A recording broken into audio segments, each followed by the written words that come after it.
First page of the email or the comments I'm about to make. You might, yeah. She's on the phone.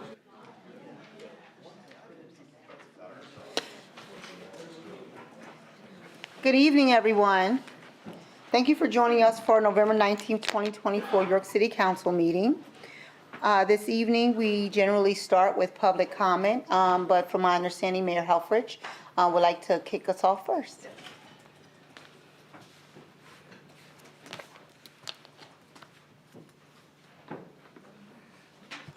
Thank you very much. Michael Helfrich, Mayor of the City of York. I want to make sure that I've got the right copy here to read. There we go.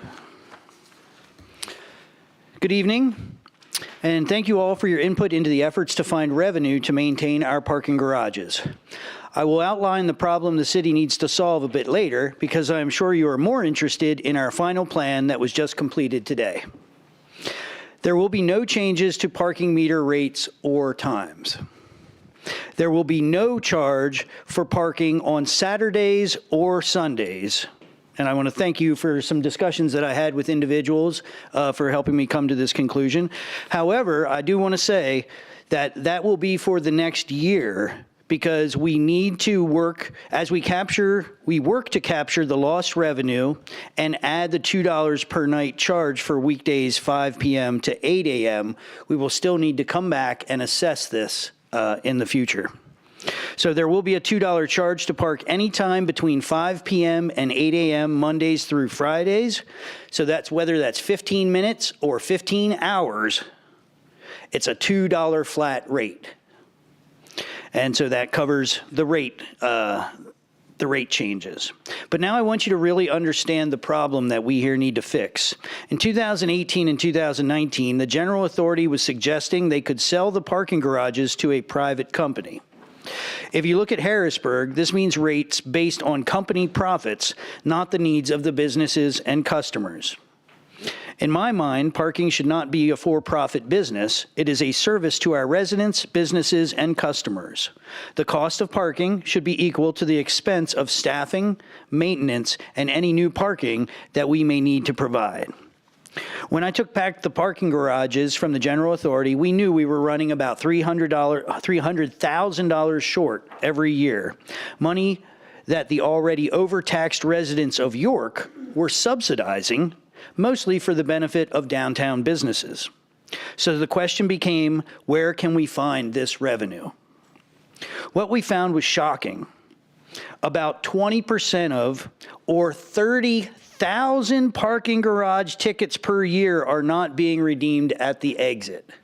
30,000. They're being taken at the entrance, and people are waiting until after 6:30 p.m. to leave.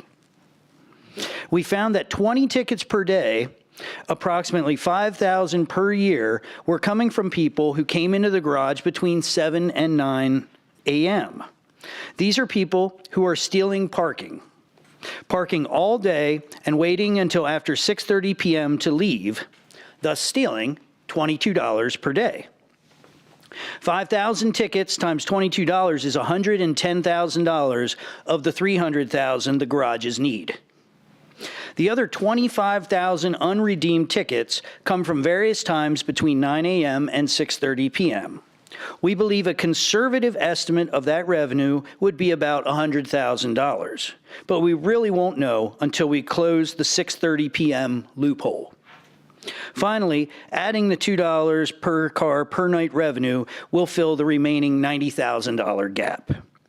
This is an unknown. We're hoping this, but this is an unknown that we will only understand after implementing the night rate. But I want to describe this in another way to point out the lack of basic fairness in the current system. 150,000 uses of our parking garages occur every year during the daytime on weekdays. 30,000 of those are not paid for, 20%. An unknown number of people are using the exact same garage spaces at night and on weekends, and they pay nothing. So maybe 50 or 60% of people are paying for the other 40 to 50%. And taxpayers that aren't even using the garages are paying $300,000 a year. I think, unless you are one of the people parking for free, it's obvious that this system is not fair. So we will take the next 9 months, January to September, to measure the results of our changes. In October 2025, we will determine if any further changes are needed. Thank you again for your interest and investment in York City. Thank you, Mayor Helfrich. At this time, we will open up for public comment. And I believe we do have some individuals in the audience that have yet to provide us with their papers for public comments. I want to remind everyone that each individual that comes up for public comment, you have exactly 5 minutes, and we will be timing you for public comment this evening. First up, we have Michael Walker.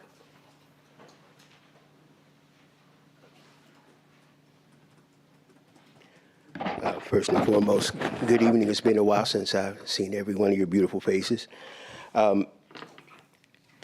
Wanted to first and foremost address an issue that is really spiraling right now in the last 48 hours. My name is Michael Walker, and I'm here to address a pressing issue and a crisis soon to be at hand with the ushering in of the new administration and the current president-elect. That will change the stability and well-being of our city. As members of City Council, your legislative authority under the optional third-class City Charter Law of Pennsylvania empowers you to enact ordinances and resolutions necessary to address local challenges. Specifically, Section 24033 of the third-class City Code grants you the power to create offices, boards, or task forces essential for the governance and welfare of York City. This authority is crucial to respond proactively to the crisis that will soon be at hand. In the last 48 hours, the incoming presidential administration announced its intention to cancel, on its first day in office, all humanitarian visas under programs orchestrated by the Biden administration from 2020 through 2024. This decision will immediately strip thousands of families of their legal status, access to federal programs, and the ability to work, rendering many undocumented within days. York has welcomed an estimated 3,000 to 6,000 immigrants under these programs since 2020, including individuals from Haiti, Venezuela, and Cuba. These families have become part of our community, working, contributing, and enriching York's cultural and economic fabric. Within the first week, thousands of these individuals will lose their legal protections and working eligibility, moving from documented to undocumented status. In 30 to 60 days, the economic ripple effects will lead to widespread housing instability in York City, as families unable to pay rent will face eviction proceedings. At the same time, their undocumented status will disqualify them from receiving SNAP and other federal benefits, further exacerbating food insecurity and resource shortages for these families. The combined loss of housing, food, and legal protections will place unbearable strain on the city's support systems. While this crisis will impact both York City and York County, the burden of addressing these challenges will fall heavily on York City. Families facing eviction or homelessness are not going to the county for services, they are coming here. This will result in an influx of residents seeking emergency housing, food assistance, and health care from city-based charities, nonprofits, and shelters. Many of these organizations are already stretched thin and cannot handle the anticipated surge without immediate action. Healthcare providers like WellSpan and UPMC will also face overwhelming demand as families lose Medicaid turn to emergency rooms for care. Food insecurity will spike as families lose access to SNAP benefits, further straining local food banks. Without intervention, homelessness will grow into a full-scale epidemic with long-term consequences for the stability and safety of our city.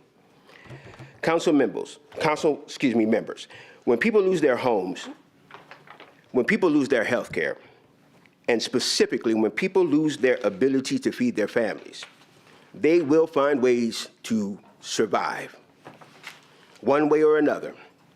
The question is whether we act now with compassion and foresight or wait to react to a crisis spiraling out of control. With only 61 days or approximately 8 weeks before these humanitarian visas are canceled, the time is to act now. Your legislative authority under Section 24033 enables you to direct the mayor's office to take immediate action by creating a humanitarian relief task force. Given the short time frame, we strongly just recommend in the community the task force meets weekly for the next 8 weeks to plan and implement solutions effectively. Each week presents an opportunity to assess progress, adjust strategies, and ensure that the city is prepared to meet the needs of impacted families. Time is of the essence, and these weekly meetings will be critical to addressing this crisis before it spirals out of control. In conclusion, proposed actions. Legislate the creation of a humanitarian relief task force, direct the mayor's office to form a task force composed of city leaders, nonprofits, healthcare providers, legal experts, and community organizations. This group should meet regularly, weekly if possible, to develop and implement strategies addressing housing, healthcare, and food insecurity while coordinating with county and state agencies. Number 2, expand emergency healthcare access. Collaborate with local providers to develop temporary healthcare solutions for families losing Medicaid. Advocate for state-level emergency funding to assist residents during this crisis. And number 3, launch a multilingual outreach initiative. At my father's legacy center, Mr. Sandy's Homeless Center for the Veterans Homeless Center, my sister, who was former City Council President Sandy Walker, and myself, we serve a diverse population daily. And many of those who will be affected by these cancellations are completely unaware that their benefits, their ability to work, and legal protections will be lost in days. Excuse me, Mr. Walker, that was your time. Got it. Thank you. Thank you. Do we have any other public comment this evening? Yes, sir. Can I give you a copy? Sure. The back 2 pages make sense when I start talking. Well, Thank you. Oh, hi, Carmine. We talked on the phone. Thank you.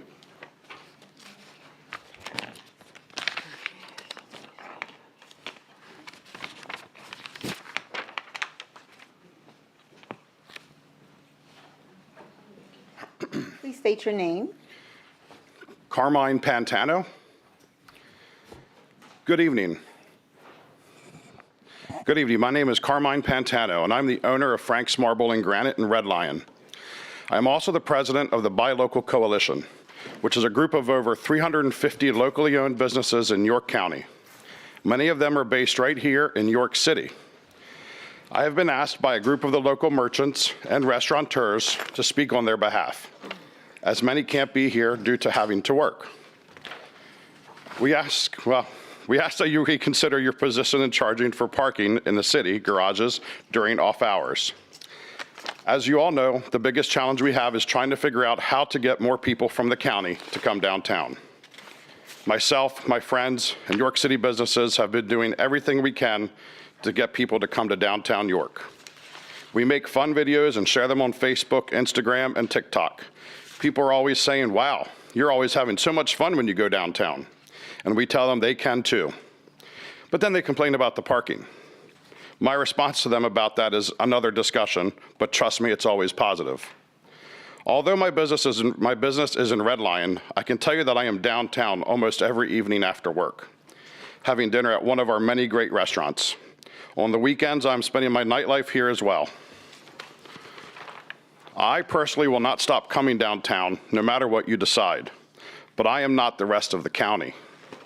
In recent months, Central Market's privately owned parking lot garage changed their hours of operation of when you pay to park, which in turn got a lot of people's cars to get booted. The amount of press this got on social media has been nothing short of bad. The amount of press this got on social media, everyone blames the city when the few of us know that it's privately owned. People's posts were basically, "We'll never go downtown again." We don't need people saying this. Unfortunately, ever since this new parking fee hit the news on social media recently, the same phrase, "We'll never go downtown again," has been repeated over and over. Whether they do or they don't, this discourages current downtown businesses and the potential for new ones to want to open up. I understand that $2 for the entire night is not a lot to charge, but it's the perception from the public coming from the outside of the city we need to keep positive so that they keep coming. York City thrives on the patronage of its residents and visitors. By continuing the free parking during off hours, we encourage more people to visit our downtown area, especially during evenings and weekends. When people don't have to worry about parking costs, they are more likely to spend more money with our downtown businesses, fostering economic growth and sustainability. In turn, keeping businesses open and on the tax roll. Charging for parking during off hours can be a barrier for many individuals, especially for those that come downtown to work. This is one of the biggest concerns many of the business owners have. They already have a hard time finding people to work because they have to pay for parking during the day. If they have to start paying for parking in the evening and weekend hours, they are concerned they will not find enough help to stay open. Even the Appel Center is concerned, not only for their patrons to come see shows, but also their volunteers that are mostly senior citizens and on a fixed income. Free parking during off hours can encourage more community events and gatherings, whether it's a late night concert, a Santa crawl, or an evening out with friends. Knowing that parking is free can make these activities more appealing and accessible. This strengthens community bonds and enhances the social fabric of our city. Currently, there's a petition going around trying to get you to reconsider the parking fees. I know it doesn't mean a whole lot, 2,400 signatures so far in the past 3 days. But with everything I just said, I also have an idea for a solution to still generate funds in place of charging for parking, maybe not in place of, maybe in addition to. I would like to do it in place of, but might not be possible. Drove through the King Street garage over the weekend wondering what could be done. And all I ask is you hear my off-the-wall idea and consider it instead of adding parking fees during off hours. As I drove through, I saw lots of empty walls and empty concrete beams above the cars. These areas could potentially be a good spot for billboard-style advertising. If the advertising was kept at a reasonable cost, I feel the amount brought in from this would be the same or exceed what you would bring in from off-hour parking fees. This isn't a perfect idea or solution, but it's one I hope you will consider to see if it makes sense. I'm even willing to help if there's a way that I can. Here are some examples of what I'm suggesting, as you see in the pictures that you guys have. Interior signage is seen by people entering or exiting the parking garage. They become your captive audience when looking for a spot or waiting to drive out of the garage. Interior signage comes in all shapes and sizes, including posters, backlit posters, billboards, and even banners. In doing some research, there are other cities already doing this. In Bethesda, Maryland, and Silver Springs, Maryland, they are doing garage advertising starting at $150 per 3 months, plus the cost to print the ad. This is a very reasonable rate, and even if it were a little bit more, I think this is a viable solution in replacement of charging for parking during off hours.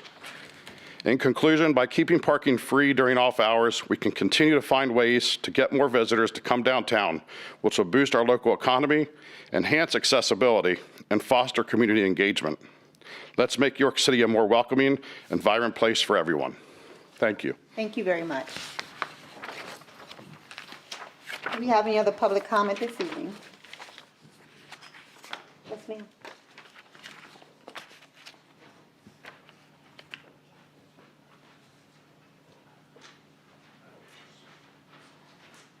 So I'm not sure. I'm sorry, I'm gonna get emotional, but I'm not sure if this is the right place to come to. Say your name. Tell us your name. What's your name?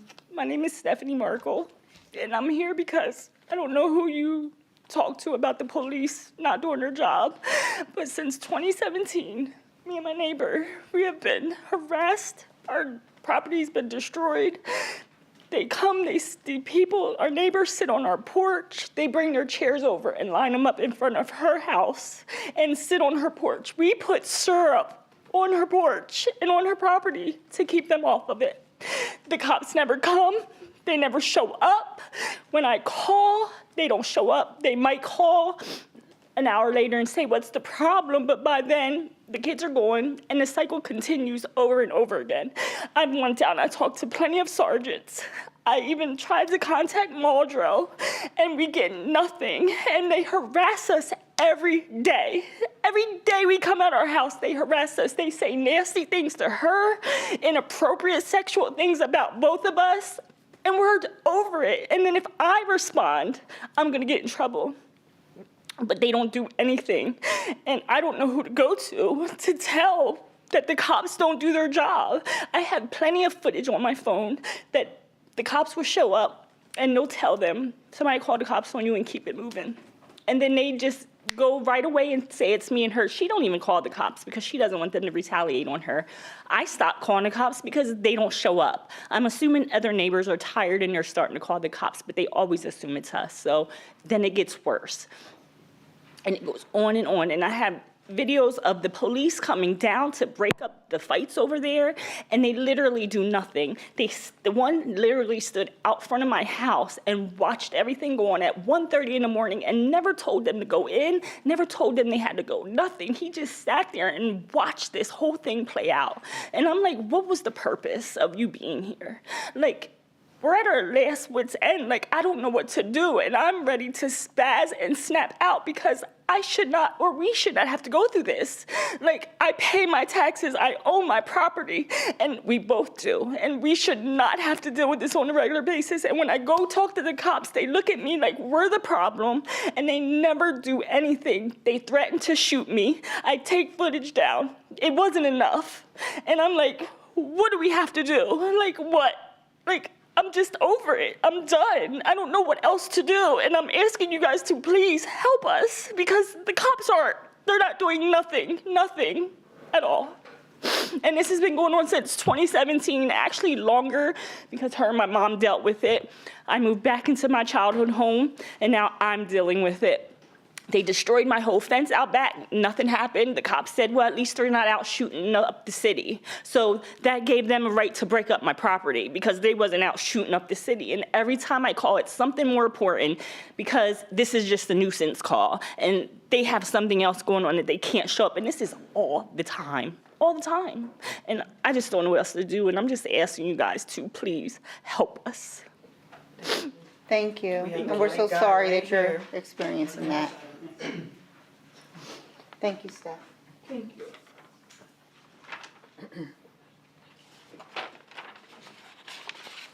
Do we have any other public comment this evening? Yes, sir.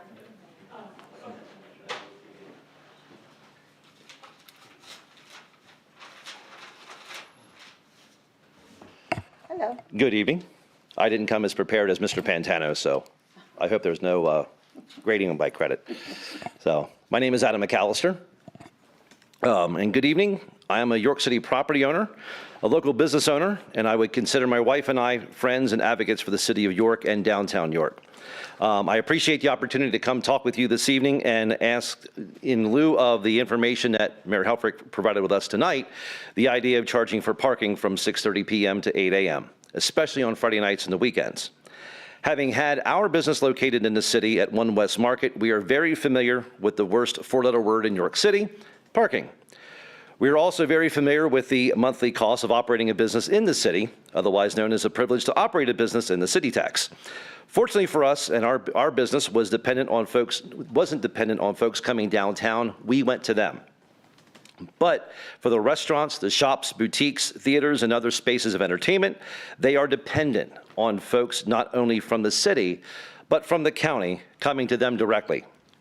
For those businesses, every single dollar they can generate is the difference between them being a tax-paying business in our city, contributing to the fabric of our community, or they are the opposite, another empty storefront, and a theme continued to those that want to continue to doubt our strong business community that nothing can work in York, and we can't have great places. There are two truths in York County. One, you are not permitted to travel from York to Hanover without paying the magical troll that is in charge of the Dragon on Route 30 near Thomasville. And the other one is Yorkers hate paying for parking.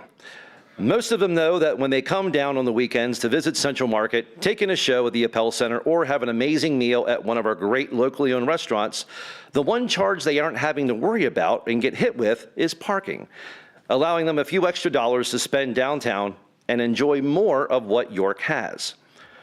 What happens to those businesses when you provide the average York Countyan with one of their favorite excuses, I'm not paying to park downtown, I'll go somewhere else or I'll stay home, especially with the continued economic development that's happening outside of our city and out in the county, such as the recent opening of the Franklin Social Hall down in Red Lion, which tonight had thousands of people there who made a decision to go to Red Lion and not York.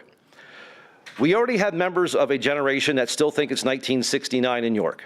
And while giving a ton of credit to Chief Muldrow and the York City Police Department for changing up the crime numbers, we still have a large number of folks in the county that still think York is unsafe, and even if we paid them to park, would still not join us. To quote the great Randy Watson, you knew him as a policeman on the What's Going Down episode of That's My Mama, I believe the children are our future. Teach them well and let them lead the way. But what if those children aren't here because their future mom or dad decided not to meet for dinner downtown because dad didn't want to pay for parking and mom and dad never met? They weren't supposed to have dinner at Hamir's, but no, that didn't happen. So whether we come up with one of the ideas that Carmen proposed as the billboards, or whether we simply do an incremental increase in the current parking fees, or the great business community works hand in hand with the city to come up with another viable option to help generate those missing funds that are needed, because we do understand the problem and that missing revenue. So we just would open up to Mr. Mayor, to the city, that we're ready to talk and come up with some great solutions to help not only the residents, but the businesses that are so dependent on those people coming in to frequent them so they can keep their businesses alive and support their families. Thank you. That is all I have. Thank you. Do we have any other public comment this evening?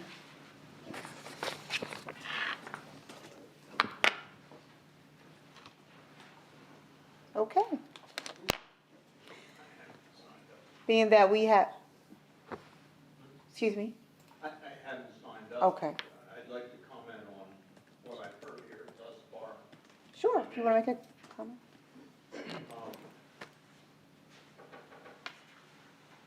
It's pretty obvious and has been obvious for a number of years. Don Hake, city resident, taxpayer galore. It's pretty obvious over a number of years that the city is struggling financially. One of my questions was going to be, what is the unpaid tax base for last year, for instance? It's been multiple millions of dollars year after year after year. I think you're aware of that taxes are not being paid. And the question has to be why. There are two ways of dealing with a budget shortfall. One is to raise more revenue, but the other is to cut costs. And we have to take a look at some of our departments and ask ourselves, are they justified? Are the costs really totally justified? Now, here's a suggestion for a study, and I certainly don't want to see another outside consultant come into the city and leave with a smile on their face. But I would like you to identify for the last year or 2 or 3, whatever years, the number of businesses that have come into the city, identify them, or that have expanded their presence in the city. And then go to each one of those businesses and ask them, did you expand or did you come into the city because of efforts on behalf of the Economic Development Department here in the city? Is that a department that is paying for itself? I had a conversation with the ex-mayor who established that department. And it was established because he had a friend who came from Harrisburg in need of employment, a very capable person, and he thought that that would be a good activity for him. At that point in time, we don't have, like we do today, a totally occupied industrial park. And that's a whole nother story, too. We need jobs. We don't need more low-income houses. Really, we need jobs. The housing will take care of itself. I think that we need to take a look at community development and economic development departments and ask ourselves, is that money well spent? That's a pretty big statement. But I think at this point in time, it's something that we need to look at. Thank you. Thank you. Thank Mr. you Hayes. for the opportunity to speak. You're welcome. Madam President, may I make one comment? Very quickly.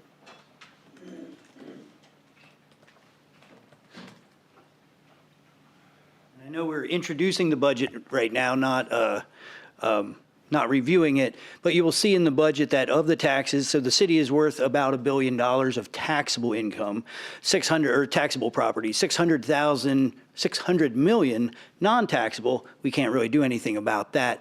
But 90% of people pay their taxes in the first year. So 10% don't. 90% of that 10% pay their taxes in the second year. So out of $18.97 million that we bring in, 99% of that is paid, which leaves $189,000 per tax year that is unpaid. $189,000. This is a red herring that's been hanging out there for a long time, and I don't like to hear it repeated. We have the numbers, they're in your budget. Thank you, Mayor Helfrich.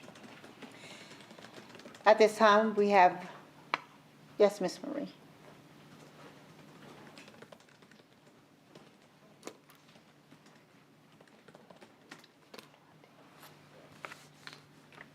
Not having to pay for parking when you're coming into the city is ridiculous, absolutely ridiculous. If you live in the city and you have a meter in front of your house, you have to pay to park in front of your house. Now, isn't that going to keep people from moving in? I don't know how much it is now, but it used to be $11 a month. That is a lot more than $2 for 15 hours overnight. And I walk. And I walk past empty parking lots every day. If you're caught parking in the Seatown parking lot when you're not supposed to be, the fine is $65. If I have visitors to my apartment, they carpool, and somebody pays the parking meters over on Queen Street because there is no parking. And then we're gonna build this high-rise 2 blocks away. That's gonna be worse. But I just think it's unfair to city people to make them pay for parking and not make people who are coming in. Thank you. At this time, if we have no further comment, we will move forward into a, oh, yes, ma'am. You have to come into the microphone and please state your name. Lorena Vega. I just have like maybe a question to sit down with a historian, say about 2010 to 14, the big businesses that have left the city, why they have left. I'm like curious. It's like wondering if they could look into that and in the future, trying to attract big businesses to come back to York, you know, for more revenue. Big businesses. I'm talking about like why, because I'm comparing how 10 years ago, the Central Market participation was shoulder to shoulder. It was packed in there. So it's really hard to see how it's dwindling. And I'm struggling with my small business, you know. But I'm not saying it's not. I understand it's the economy. I understand it's the recession. People are holding back on their spending.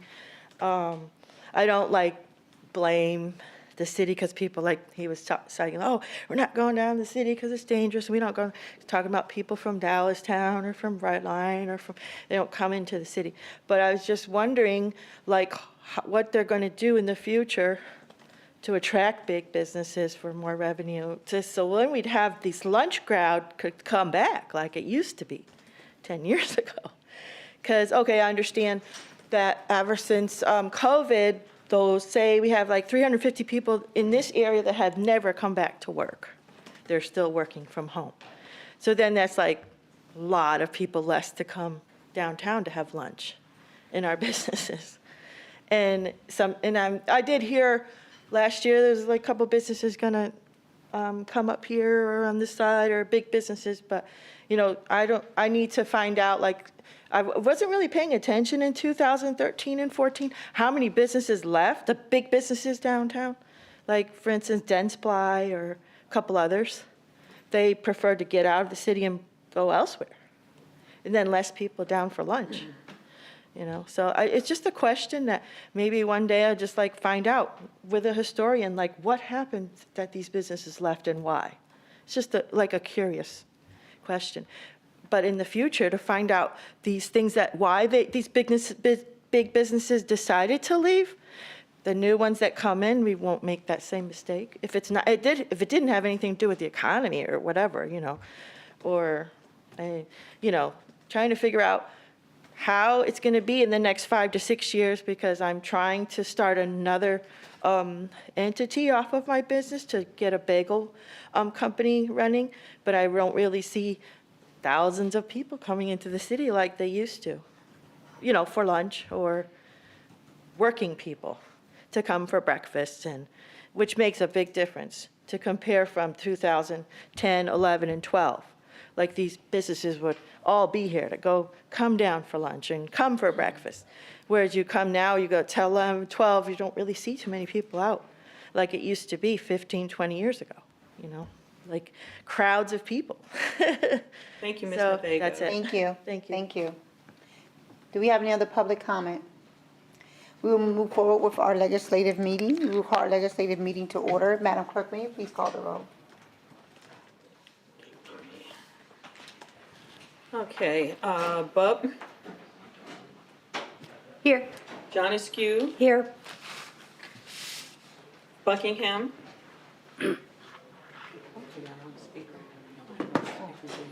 Buckingham. Washington. Here. And now if we could please stand, everyone that can stand, for the Pledge of Allegiance.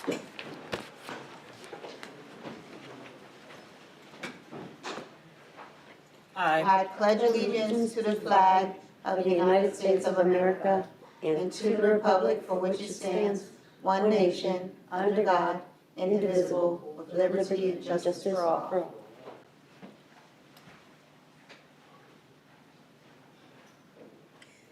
You may be seated. We can make action on previous meeting minutes of November 6, 2024. I make a motion to approve our November 6, I'll second. 2024 meeting minutes. All in favor? Aye. Aye. Anyone opposed? That moves forward. This evening, we do have a presentation from Downtown Inc. on an update on the Cadorus Creek project from Silas Chamberlain. Good evening, Mr. Chamberlain. Oh, good evening. Thanks, Council, for having me. I'm going to try not to read into half the room emptying out right before my presentation, so I don't blame them. So thanks for giving me an opportunity to just give a quick update on the Codorus Greenway. As you know, it's a project we've been working on for, believe it or not, I think we're going on 8 years now since we really secured the first funding to get the planning for this project underway. So just to refresh your memory, as a community, we've been talking about a Codorus Greenway for over a century. Frederick Law Olmsted, who designed Central Park in New York City, actually came to York and helped work with community leaders to say, what if, instead of at the time the Codorus was an open sewer, it were this green, welcoming, accessible place that was sort of the centerpiece of our community. And we didn't move forward at the time, and we've had a century now of flooding along the Codorus Creek in 1933. We had Indian Rock Dam constructed above the city, which helped with some flooding issues. We also had the construction of a levee system, and so the Codorus through the city of York is controlled by the U.S. Army Corps of Engineers, which will come back as an issue when we talk about permitting because it's all under federal control. And despite all that work, of course, had Hurricane Agnes in the 70s that inundated a number of the neighborhoods in the downtown in the city. We've also had previous planning done to say, what if we did invest in this corridor? Economically was the plan on the left, and sort of socially and as a community was the plan on the right through things like public art. We also, the city of York adopted a green action plan in 2017 that called for the greening of the Northwest Triangle and Lafayette Plaza. And really that has in some ways come to fruition with the development in the Northwest Triangle and the rail trail being completed through the area. We've invested in the rail trail along the east bank of the Codorus and completed the trail back in 2023 with the Golden Spike, which of course now will complement all the development happening there. And we have seen literally hundreds of millions of dollars of economic development along the corridor of the Codorus. And yet the basic levee system of the Codorus still looks like this today, series of crumbling walls, still sort of a trench that people can't access the water's edge. In fact, there's really only one public access point at Foundry Plaza in the city of York, and we still continue to see, significant runoff events without any of that sediment being captured. It goes into the Susquehanna River, and then it goes down to the Chesapeake Bay, which contributes to all those issues down there. And that's just fond memories of the Basco Gate Dam before it was removed. I'll return to that in a second. So about 7 or 8 years ago, we started working on a master plan for what would it look like to sort of fulfill that vision of a green, accessible, and attractive Codorus Creek. And we envisioned this greenway that's 1.4 miles long, stretching from York College at Grantley and Bance Park on the upstream end, and Wellspan Park and Kids Space on the downstream end, really connecting through all the neighborhoods of the city, most of the neighborhoods of the city, as well as the downtown. And like I said, this has already been a corridor for affordable housing development, market rate housing development, our history center, York College's investments, our, it says People's Bank Park, Wellspan Park, and other assets that have been built. And so in trying to bite off a piece that we could chew from this 1.4 mile project, we focused in on a phase one that's shown here in red. That would be the full build out of our Greenway vision from roughly Bance Park down to College Avenue, and the construction of a trail that will begin at Bance Park and follow the west bank of the Codorus. And I'll show you some renderings of this in a moment, the whole way down to Foundry Plaza. So this would be the first phase of the project, and it would get us about a third of the overall Greenway project and more than half of the trail that we're envisioning. And so this is basically what this looks like today, although you would see at the top right, Knowledge Park now complete by York College, and the Densply property on the left. But you can see the crumbling walls, highly cut off from the surrounding community. And what we're basically proposing is creating a low flow channel through the middle of the creek, which will speed up the velocity of the water, which is good for wildlife and fish, keeps it oxygenated. And then the vegetated buffers you're seeing on the side are still within the levee system, so that every time there's a flooding event, not outside the levee walls, but, every couple years when the water comes up, instead of all that sediment going down the Susquehanna River, it gets absorbed into these riparian buffers. So there's a water quality element. On the left, you can see the trail construction that'll begin at Bance and continue downstream. We're actually moving the trail up to the top of the bank because when this rendering was done, we didn't have a new owner of the Densply property. We do now, and so we're designing that in partnership with them. And just give you a different perspective on this. A little further downstream, this is College Avenue Bridge, which is being replaced by the County of York. You can see a Homes at Thaxton on the right, and you can see Knowledge Park up the stream. Take note on the right side of this image that there is no public access at all between the Homes at Thaxton and that great neighborhood and the water's edge. In fact, there's a chain link fence across the top of the creek to keep people from accessing it. And so the vision for the Greenway is to lay back that bank, create a new access point. What you're seeing along the top there is a continuation of that trail from Bance Park that continues through this whole project, allowing people to get off city streets and use the trail to get to the food bank, get between their homes and the K-12 institutions that are along here, and get to the Rabbit Transit facility.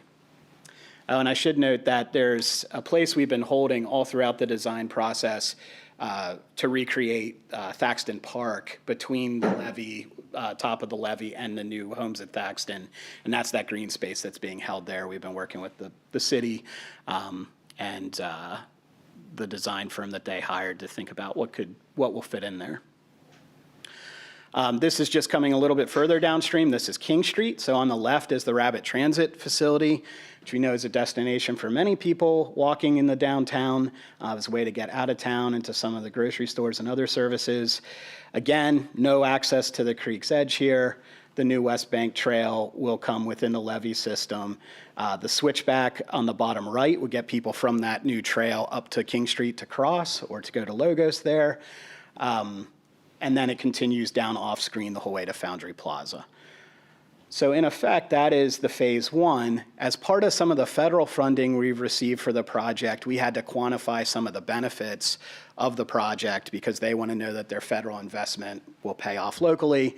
So we were able to estimate about $190 million in benefit in 20 years. And unlike most economic projections, this doesn't include the value of construction or temporary job creation. These are primarily stats from Department of Transportation because of getting people off city streets and onto a multimodal bike trail actually prevents vehicular pedestrian conflict and death and injury.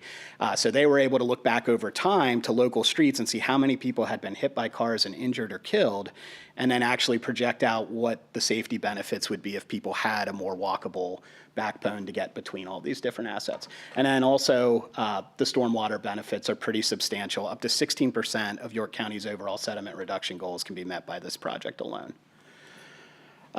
It's also really important that we have these multimodal connections because the census tracts adjacent to the first phase of this project, around 27% of households don't have access to a personal vehicle. So foot and bicycle traffic is how most people are getting around, and this trail would connect them to a bunch of different things along the Codorus. So we've raised a whole bunch of funding for this.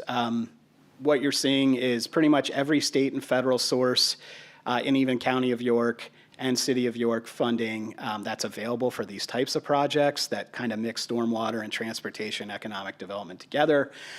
The big one is the very last one on there, the U.S. Department of Transportation RAISE grant. That was a $15 million grant that we received earlier this year, which really helped us get to full funding for phase one. But we're grateful to the City of York for some of the ARPA funding that you've provided, as well as the County of York through their Marcellus Shale funding.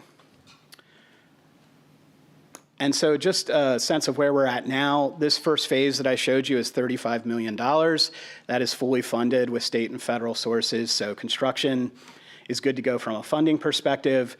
Our critical path item now is just permitting with our federal agency partners at Army Corps of Engineers and Pennsylvania partners at Department of Environmental Protection. We submitted our materials to both. They're working through the permitting process. We are really beholden to them at this point, but we're hopeful that, we can accommodate whatever changes they would like to see. I mentioned that we're also coordinating with the new developer at the Densply property, make sure our trail can go top of bank through what he is and the team there are projecting. And so pretty much what that looks like is the trail will be top of bank. That still allows all the development to occur at the Densply property. And we continue to work with CS Davidson and Buchard Horn on design and engineering of the Market Street Bridge. This isn't part of phase one of the Codorus project, but we know that in the not so distant future, the Market Street Bridge will need to be replaced. The first step in that is designing it so we know how much it's going to cost. That'll allow YCEA and the City of York and the County of York and the MPO to go out and raise the money to do that reconstruction. And because we have this opportunity to redesign it, we can redesign it in such a way that actually reduces flooding on the Codorus, which is a win-win for everybody. So the rough timeline here is that in the very end of 2023, the City of York provided $500,000 of your ARPA funding to remove the Baskill Gate Dam. You were actually under an order from the Army Corps of Engineers to remove it, so it worked well to have that federal funding come in. In 2024, we completed that demolition. I have some photos in just a moment. We submitted our Army Corps of Engineering permit earlier this year. DEP's full permit will go in. We already had a pre-application meeting with them. And then we're really on their clock. So if they approve this in early 2025, we can put our bid packages together and potentially go to construction next year because we have our construction funding. And it's about a year after we go to construction of getting it complete. This is just some images of the Baskill Gate Dam. Everybody remembers what that looked like before. It was stuck in an upright position. It sort of was a sieve for debris coming down the creek. We actually had to enter the creek and build cofferdams to isolate the dam. That's from the Commerce Center looking down on it. And had to de-water portions of the creek and bypass it to get the excavators in there to remove the foundation of the dam. This is the before, and this is the after. We're really happy with how it looks. So much clearer. The water temperature has dropped, which is great for the fish and wildlife. And the river keeper, who does all the litter cleanups and everything, has been able to get to a lot more litter than they've ever been able to get to before because the water level dropped a little bit.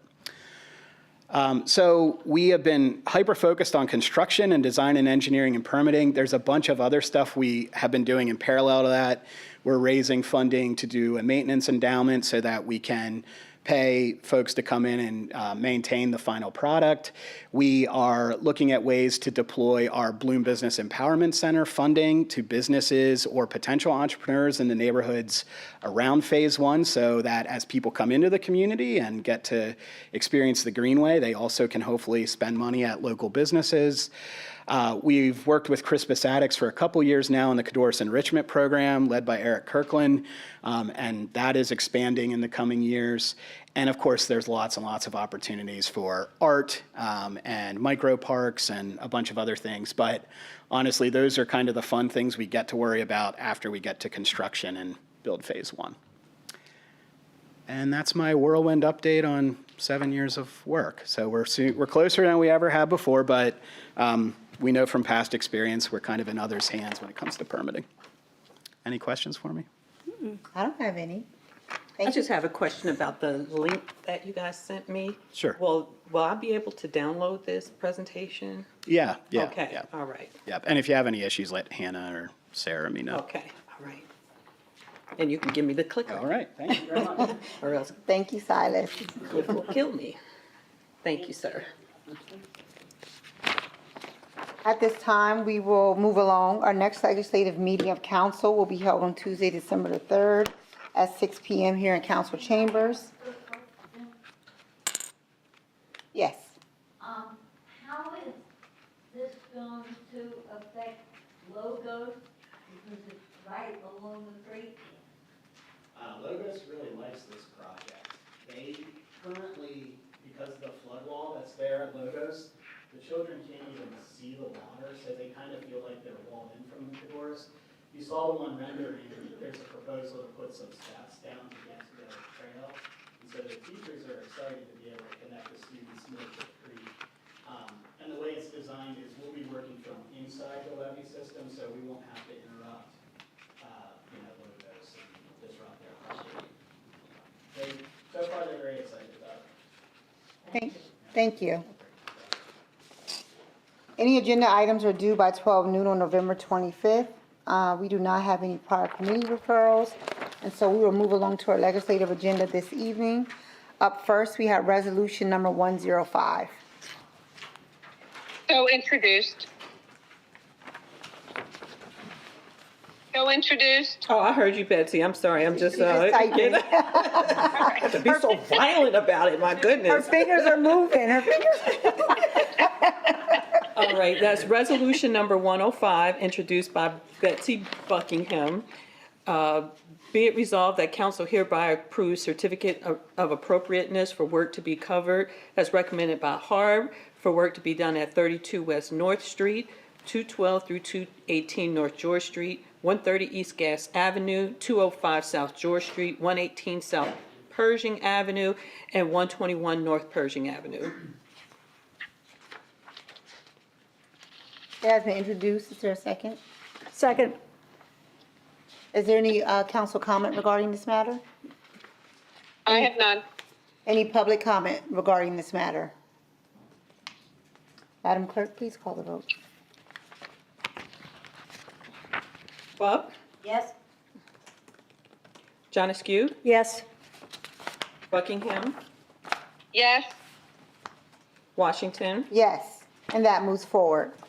Up next, we have final passages of bills and resolutions. Up next, we have final passage of Bill number 37. Move to approve. Second. Second. okay, and that, I'm sorry, I'm like slow today, it's cold in here to me. Who seconded? John Askew. Okay, that was Bill number 37, which was introduced by Aquina Washington at the November 6th meeting. Were you here for that meeting? I think it might I have been introduced- Betsy. I Okay, it was introduced introduced by Betsy Buckingham, and that is a bill amending the fiscal year 2024 budget for the Health Bureau by appropriating additional revenue and expenditures in the amount of $35,655.94 associated with Community Development Block Grant funding through the Housing Bureau to support Healthy Moms, Healthy Babies program. Is there any council comment regarding this? Any public comment? Madam Clerk, please call the vote. Bub, Yes. John Askew, Yes. Buckingham, Yes. Washington, Yes, and that moves forward. Up next, we have final passage of Bill number 38. Move to approve. Second. It's been moved and seconded. and that is a bill amending, that's Bill number 38, a bill amending the fiscal year 2024 budget for the fire department by appropriating additional revenue and expenditures in the amount of $25,000 associated with a grant from the Office of State Fire Commission for a new Havoc system for Fire Station 2. Is there any council comment regarding this? Any public comment? Madam Clerk, please call the vote. Bub, Yes. John Askew, Yes. Buckingham, Yes. Washington, Yes, and that moves forward. Up next, we have final passage of Bill number 39. Move to approve. Second. Bill number 39, which was introduced by Betsy Buckingham at the November 6th meeting of council, a bill amending the fiscal year 2024 budget in the amount of $75,000 associated with a grant from the U.S. Conference of Mayors to expand digital literacy access for justice impacted individuals through the Talent for Tomorrow's Digital Equity Challenge program. Is there any council comment regarding this? Any public comment? Madam Clerk, please call the vote. Bub, Yes. John Askew, Yes. Buckingham, Yes. Washington, Yes, and that moves forward. We have final passage of Bill number 40. Move to approve. Second. It has been moved and seconded. That's Bill number 40, which was introduced by Betsy Buckingham at the November 6th meeting of council. A bill amending the fiscal year 2024 budget by appropriating expenditures from ARPA for funds for York County Planning Commission's lead hazard reduction capacity building grant program in the amount of $75,000. Is there any council comment regarding this? Any public comment? Madam Clerk, please call the vote. Bub, Yes? John Askew, Yes. Buckingham, Yes. Washington. Yes, and that moves forward. Up next, we have final passage of Bill number 41. Move to approve. Second. Second. It has been moved and seconded. Bill number 41, which was introduced by Felicia Dennis at the November 6th meeting of council, amending the fiscal year 2024 budget for the Recreation and Parks Bureau by appropriating additional revenue and expenditures in the amount of $25,000 associated with a grant from the PA Department of Conservation and Natural Resources for plan and design costs associated with the Parks Master Plan. Is there any council comment or questions? Any public comment or questions regarding this? Madam Clerk, please call the vote. Bub, Yes? John Askew, Yes. Buckingham, Yes. Washington. Yes, and that moves forward. We have final passage of Bill number 42. Move to approve. Second. That has been moved and seconded. Bill number 42, which was introduced by Betsy Buckingham at the November 6th meeting of council, amending the fiscal year 2024 budget by appropriating additional revenue and expenditures from the Family Health Council of Central PA for the Women's Health Services in the amount of $15,000. Is there any council comment or questions regarding this? Any public comment or questions? Madam Clerk, please call the vote. Bub, Yes? John Askew, Yes.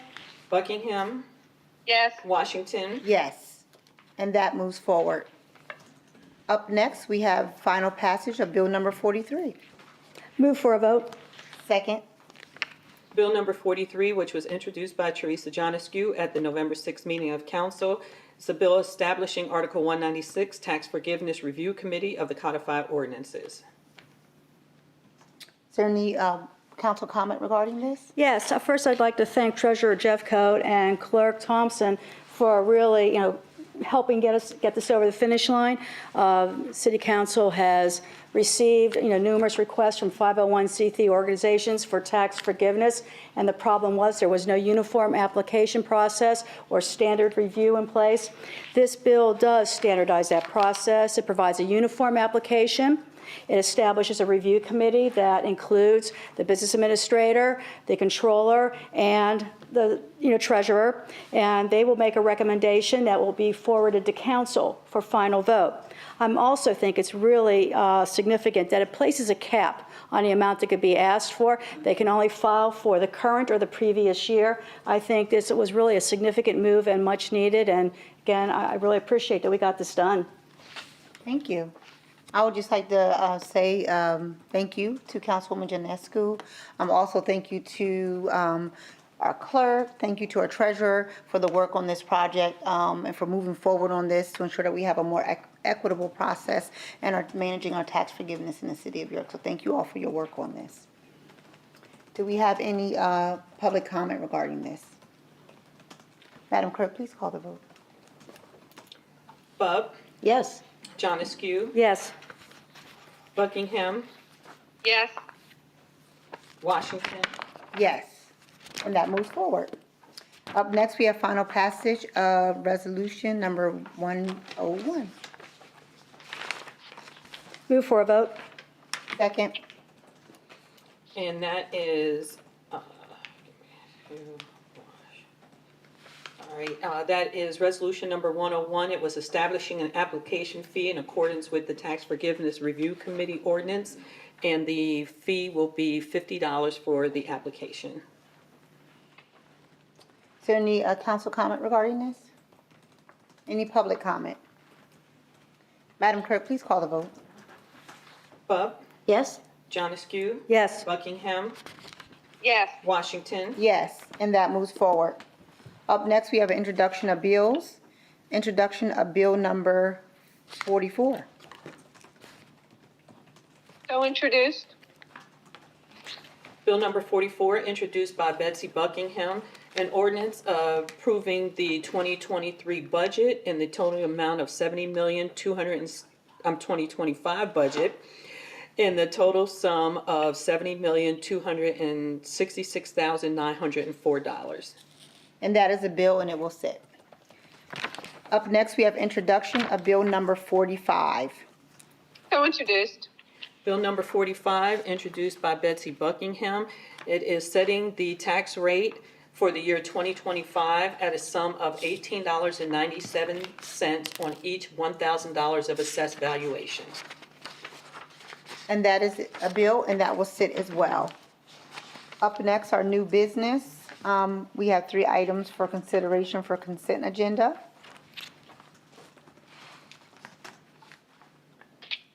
So moved. That is resolution number 106, introduced by Betsy Buckingham. Be it resolved by the Council of the City of York that council hereby consents to the following: reappointment of Carmen Bonez to the Board of Health to serve until the first Monday of April 2029. The appointment of Lester Abbott Jr. as an alternate of the Zoning Hearing Board to serve in said capacity until January 1st, 2028. Reappointment of Rabia Khan as a member of the York City Human Relations Commission to serve until July 16th, 2027. And reappointment of Jason Phillips as a member of the York City Human Relations Commission to serve until July 16th, 2027. And I'll second. Is there any council comment regarding that? Any public comment?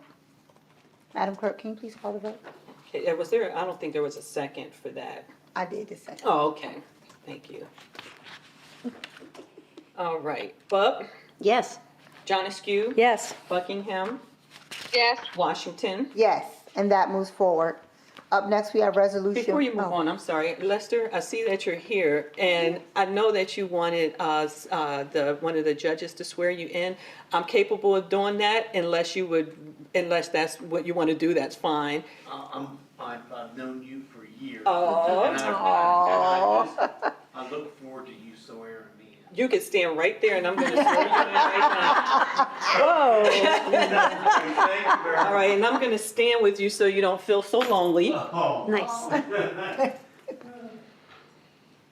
All right, I just need you to raise your right hand and repeat after me. I I, state your name, Lester Abbott Jr., do solemnly swear do solemnly swear that I will support, obey, and defend that I will support, obey, and defend the Constitution of the United States the Constitution of the United States and the Constitution of this Commonwealth, and the Constitution of this Commonwealth, and that I will discharge the duties and I will discharge the duties of my office with fidelity.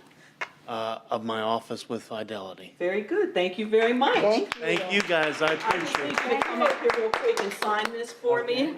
Okay. I appreciate this. Well, we appreciate you. Thank you for your service. Thank you for persevering. Right, I'll fill in all the blanks. You just sign right there. Okay, thank you very much. Mhm. Thank you, Larry. Their first meeting is on Thursday, I believe. Yeah, so get to business. Get to work. Time to get to work. And the Facebook stuff, I was on Facebook stuff, so. Thank you so much. Thank you. And as I often share, we have several authorities, boards, and commissions here in the city of York, and we encourage several of our residents to serve on them. And thank you to our residents that do serve on our authority, boards, and commissions. We appreciate you. We appreciate your service and your work that you do to make sure that we continue to be a vibrant city that's hustling, bustling, and moving. So thank you so very much. So up next, we have resolution number 107. So introduced. Resolution number 107, introduced by Aquina Washington. It is a resolution, whereas the City Police Department has 11 vacancies for the position of probationary police officer, and whereas the Civil Service eligibility list reflects the following individuals that are eligible as appointment as probationary police officers. Those are Timothy Fleck, Israel Caron Cruz, Stephen Marte, Clayton Loblin, Rory Caulfield.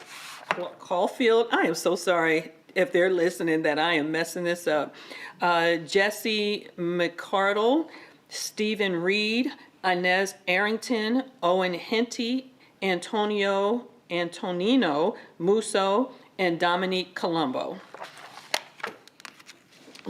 Has been introduced. Is there a second? Second. Second. Introduced and seconded. Is there any council comment regarding this? Any public comment? Madam Clerk, please call the vote. Bub, Yes. John Askew, Yes. Buckingham, Yes. Washington, Yes, and that moves forward. Next, we have Resolution 108. So introduced. Resolution number 108, introduced by Betsy Buckingham. Be it resolved that council hereby approves the following contract for health insurance services, a contract for services as proposed by Highmark Blue Shield for Medicare Advantage coverage for 2025. Was there a second? There was. I'll second. Okay. It has been moved and seconded, introduced and seconded. Is there any council comment regarding this? Any public comment? Madam Clerk, please call the vote. Bub, Yes. John Askew, Yes. Buckingham, Yes. Washington. Yes, and that moves forward. At this time, we do not have a request for any future meetings. Do we have any council comment this evening? Administration comment? It is 7:11 p.m. and our meeting is adjourned. Thank you for joining us, everyone. Have a wonderful rest of the week. Mike's off. Mike's off. Yeah.